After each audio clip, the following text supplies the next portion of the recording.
Buenas noches, mi nombre es María Ángel Rodríguez Méndez del grado 1101. Está la exposición de física atómica para el profesor Henry Vargas de la jornada. Mi nombre es Gina Alexandra Sánchez Plazas, del grado 1101. Yo soy Lorenzo Sofía Córdoba de 1101 y junto a mis compañeras vamos a explicar qué es la física atómica. Física atómica es la parte de la física, la rama de la física que nos estudia principalmente el átomo. El átomo, su comportamiento, sus propiedades, también las partículas que hacen parte de un átomo como el protón, el neutrón, la forma en que se organizan los electrones alrededor del núcleo y cómo ésta se modifica. Y este estudia el átomo de una manera aislada o de una manera individual, siguiendo con el ejemplo de la tóxica. Esta sabemos que es una mezcla, ¿no? Y que está compuesta por compuestos, que los compuestos pueden ser como la glucosa, y sabemos que la glucosa está compuesta además de átomos como el carbono, el hidrógeno. Entonces, la física atómica me va a estudiar únicamente el átomo de carbono, el átomo de hidrógeno, y ya. También va a estudiar la interacción de la luz y la materia. O sea, ¿qué sucede cuando interactúa? La física atómica se puede diferenciar de la nuclear o de la molecular, pues debido a que ella se encarga de los átomos en general. En cambio, la nuclear es más específica y ella nos va a estudiar la estructura, las reacciones y propiedades de desintegración de los núcleos, cómo se desintegra el núcleo. Además, la física nuclear trabaja con partes más grandes en el voltaje de los electrones. En cambio, la física atómica trabaja como un electronvoltio. Esa es la medida ¿de qué? De energía. La física molecular ya trata de la interacción de los átomos, pero a nivel molecular, o sea, cómo interactúan más bien las moléculas, molécula de agua, molécula de glucosa, cómo interactúan. Ten en cuenta que estamos hablando de física atómica y que estudia los átomos principalmente.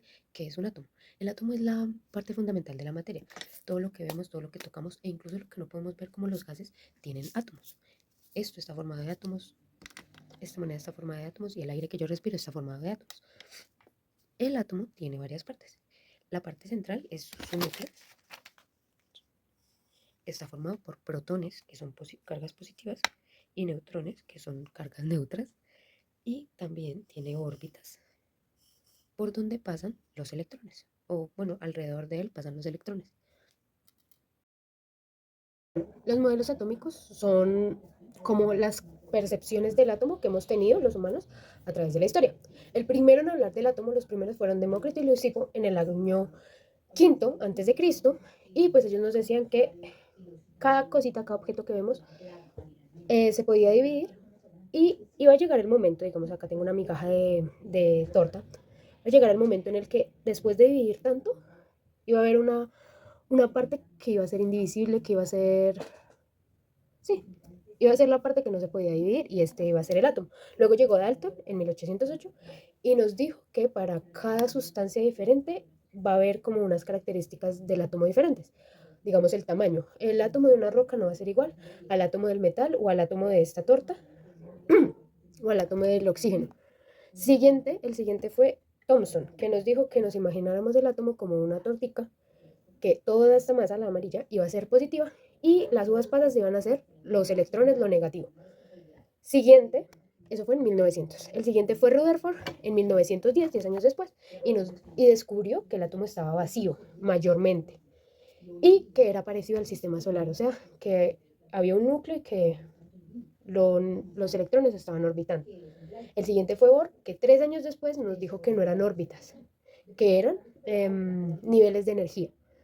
El siguiente fue Chadwick en 1932 y descubrió el neutrón. Nos dice que para que haya estabilidad en el núcleo van a haber unos neutrones que vayan neutralizando.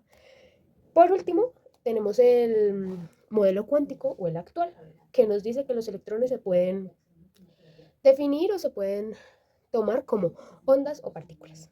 Tipos de átomos. Los átomos tienen ciertas características que nos ayudan a clasificarlos.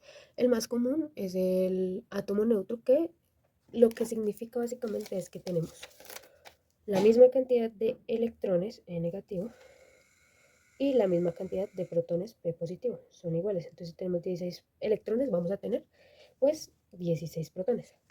A diferencia de este, los iones representan que no son la misma cantidad de electrones que de protones, sino que son diferentes. Podríamos decir 15 electrones, 14 protones. Eso significa que tiene electrones de más, entonces es un átomo negativo, lo que significa un ion negativo que es nombrado como anión. De lo contrario, si tenemos más protones, digamos 16 y acá 15 electrones, entonces nuestro átomo va a ser positivo y se va a llamar ion o catión. Catión es un ion positivo que tiene más protones que neutrones. Los átomos pueden tener dos estados, excitado y desexcitado. Excitado significa que ha subido su nivel de energía, digamos, un electrón, ¿no? Entonces el electrón está en el nivel P y ha subido al nivel F. Y esto se debe a fotones, que son choques entre electrones, o a campos eléctricos, que como ya lo vimos, son como la interacción entre partículas. La desexcitación de un átomo o un átomo desexcitado significa que ha pasado de ese nivel alto al que llegó a el regular, a uno más bajito. Y se debe también a la emisión de un fotón, que ya expliqué que era un choque, o sea que chocó, él hizo el choque y perdió energía, o a la transferencia de energía. Hay dos características de los átomos que nos permiten clasificarlos. Está el número atómico, que se representa con una Z y es igual a los protones en su núcleo, y la masa atómica, que es igual al número atómico más Z más los neutrones, o sea, protones más neutrones. Si estos no son iguales, llegaríamos a tener un isótopo. ¿Qué es un isótopo? Un isótopo es que, digamos, tengo dos hidrógenos, pero el hidrógeno de aquí tiene 6 neutrones y el de aquí tiene 4 neutrones. Tienen la misma cantidad de protones, entonces ahí difiere la cantidad de neutrones y por ende es un isótopo. Hay tres tipos de isótopos, que son el tritión, que es el más escaso, y significa que tenemos un protón más 2 neutrones. El siguiente es el deuterio, ¿sí? Y significa que tenemos un protón y un neutrón. Es el más común y creo que es el que utilizan en las plantas nucleares. Por último, tenemos el protio, que es igual a ver, un protón y 0 neutrones. Bueno, entonces ahora vamos a hablar de las cualidades atómicas. Entre ellas podemos destacar 5. La primera que vamos a conocer es la que se nombra como energía o potencial de ionización. Esta es la energía requerida para quitar un electrón a un átomo neutro. Mientras más valor tenga un átomo, mientras más valor tenga un elemento, entonces más difícil va a ser remover sus electrones de valencia. La segunda cualidad es la afinidad electrónica, que esta es una tendencia que tienen los átomos para adquirir electrones y convertirse en aniones. La tercera es la electronegatividad, que es muy conocida, y es la capacidad de un átomo para atraer a los electrones que participen en un enlace. Pero así como existe la electronegatividad, también existe la electropositividad. ¿Y qué es la electropositividad? Pues es la propiedad de un átomo para ceder o liberar electrones. Y por último encontramos al radio atómico, que el radio atómico simplemente es la medida que hay entre el núcleo y, bueno, no, desde el núcleo hasta el último nivel del átomo, que también se le conoce como nivel de valencia. Y es ella la que me indica el tamaño que tiene el átomo. Bueno, y continuando, vamos a seguir con el tema de energía atómica o nuclear. Tenemos que tener en cuenta que cuando hablamos de atómico o nuclear, pues nos estamos refiriendo a dos cosas que, si bien pueden ser semejantes, son diferentes. Entonces, cuando hablamos de energía atómica, nos estamos refiriendo no solamente a la energía nuclear que proviene del núcleo, sino también a la energía que le brindan los electrones al átomo, que se encuentran pues en los niveles de energía. Em, la energía nuclear proviene del núcleo y allí es donde se encuentran los protones y los neutrones. Esa energía es mantenida por la fuerza nuclear fuerte y se libera mediante, mediante fisión o fusión nuclear. Este nombre, pues en su mayoría se llama energía nuclear. ¿Por qué? Porque la mayor cantidad de la energía pues está ubicada en el núcleo del átomo y allí se encuentra em, relacionada por uno de los enlaces que hay entre los protones y los neutrones, y la destrucción o la unión de esos enlaces, pues mediante las reacciones de fusión y fisión nuclear, ocasionarían que se libere o se genere una gran cantidad de energía que se puede aprovechar de muchas cosas, de muchas maneras, como lo vamos a ver más adelante, que es el caso de bombas o armas nucleares. Los niveles de energía. Los niveles de energía de Bohr son capas principales de la periferia del átomo, donde allí se encuentran orbitando sus electrones. Su energía aumenta a medida que se van alejando del núcleo. Son el número cuántico principal y se connotan con números enteros.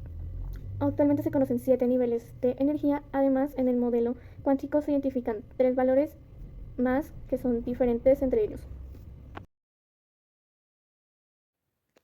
Además de tener también los niveles de energía dentro del átomo, podemos encontrar unas divisiones más pequeñas, las cuales son el subnivel, los orbitales y el spin magnético.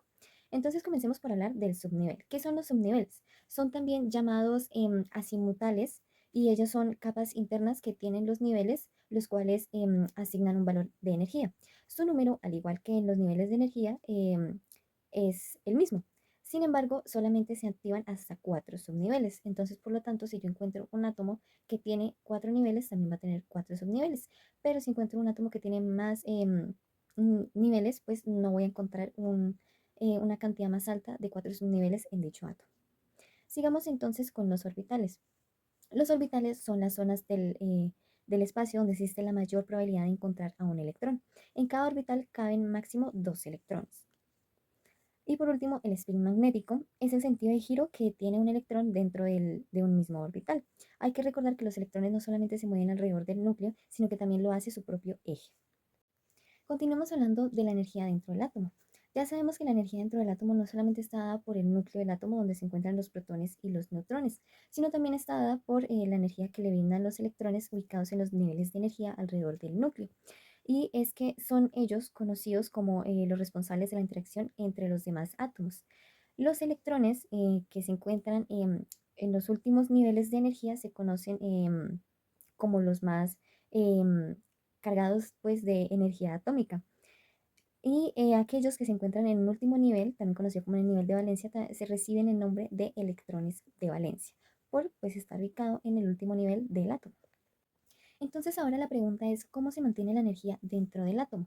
Y la verdad es que esto se debe a dos fuerzas muy importantes dentro de él. En primer lugar tenemos la fuerza nuclear fuerte, que es la que encontramos en el núcleo del átomo, que es esta fuerza que hay entre los enlaces que mantienen unidos a los protones y neutrones. Y la otra fuerza que es muy importante para mantener la energía dentro del átomo es la fuerza electromagnética, que hace que los electrones no permanezcan fuera de sus niveles de energía y que se dirijan al núcleo del átomo. Y es gracias a la interacción de las dos fuerzas, la fuerza nuclear fuerte y la fuerza electromagnética, que la energía se mantiene dentro del átomo. Bueno, entonces continuando con el tema, ahora vamos a hablar de fisión y fusión nuclear.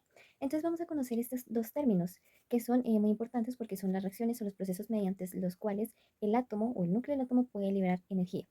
Entonces conozcamos primero qué es la fusión nuclear. La fusión nuclear es una reacción o un proceso mediante el cual se unen varios núcleos atómicos para formar un núcleo más pesado.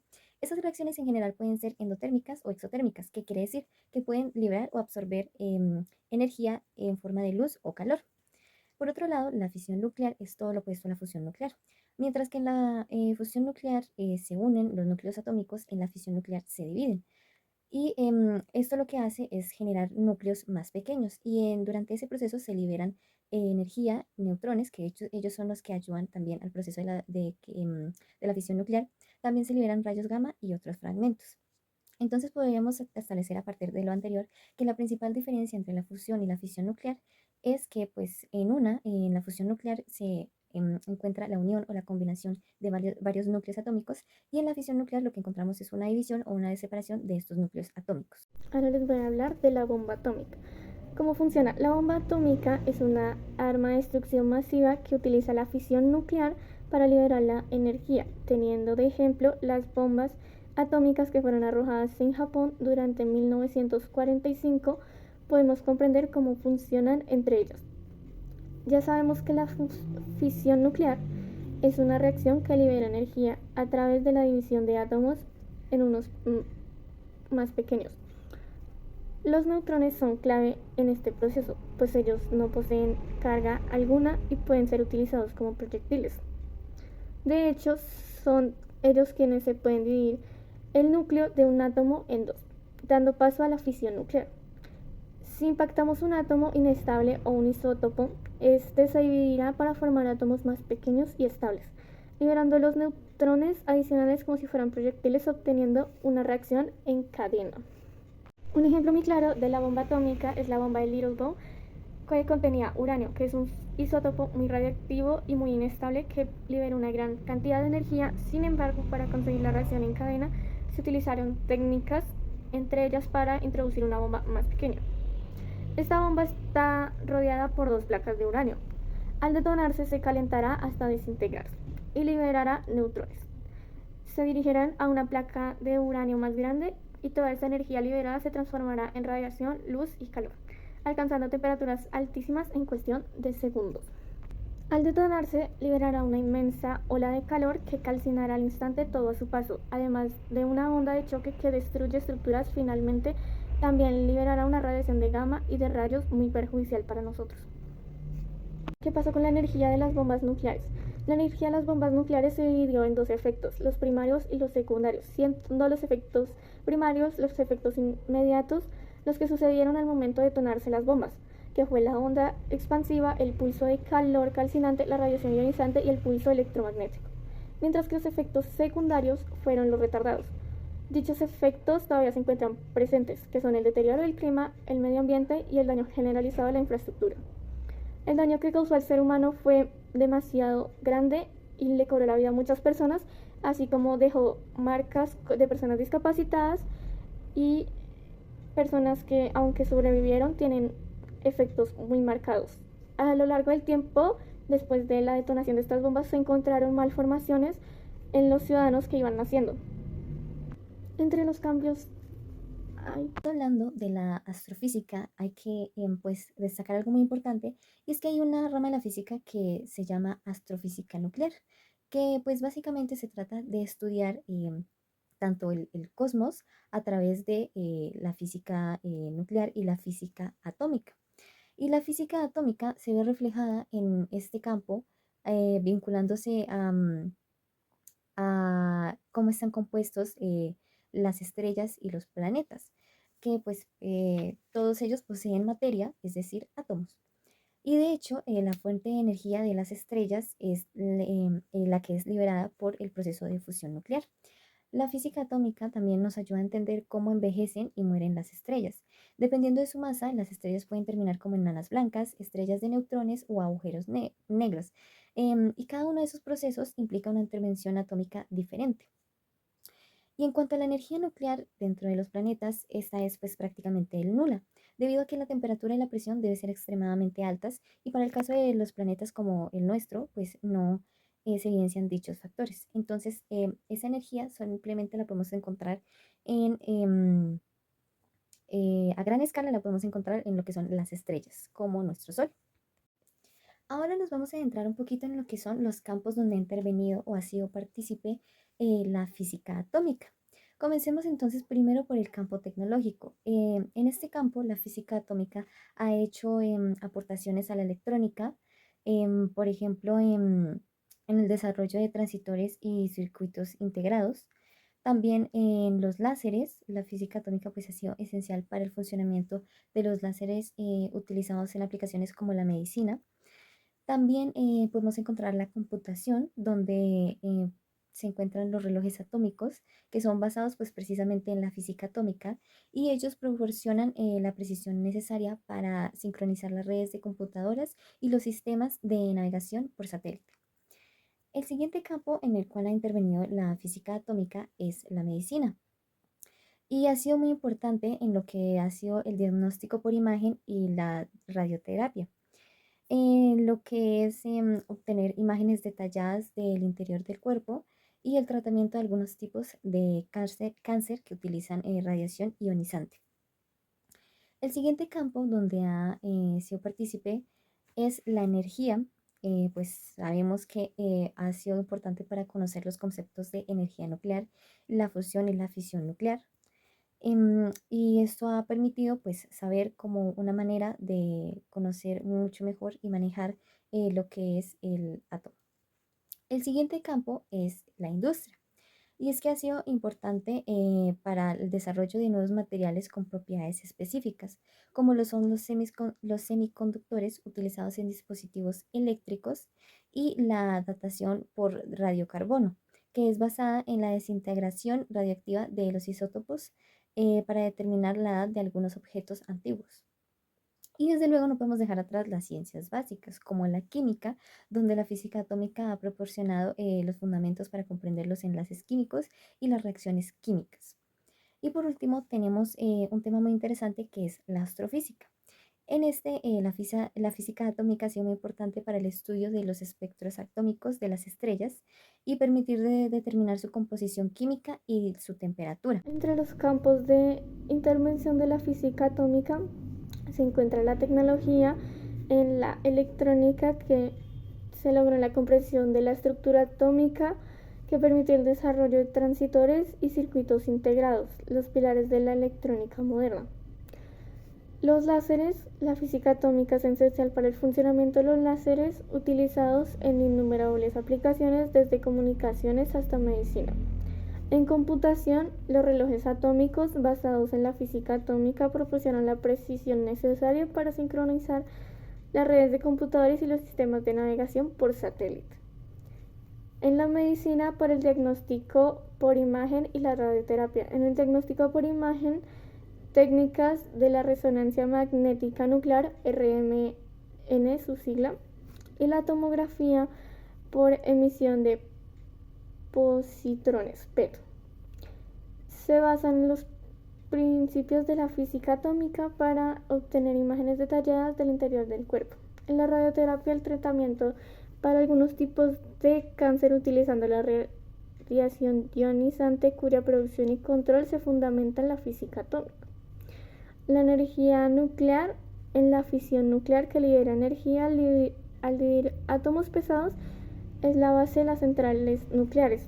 Y en la fusión nuclear, que combina átomos ligeros para liberar una enorme cantidad de energía. Es una fuente de energía potencialmente ilimitada y limpia. En la industria, los materiales de la física atómica han permitido desarrollar nuevos materiales con propiedades específicas, como los semiconductores utilizados en dispositivos electrónicos.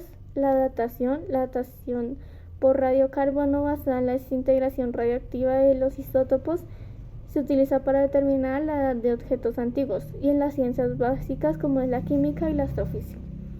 La física atómica proporciona los fundamentos para comprender los enlaces químicos y las reacciones químicas, mientras que la astrofísica, el estudio de los espectros atómicos de las estrellas, permite determinar su composición química y la temperatura.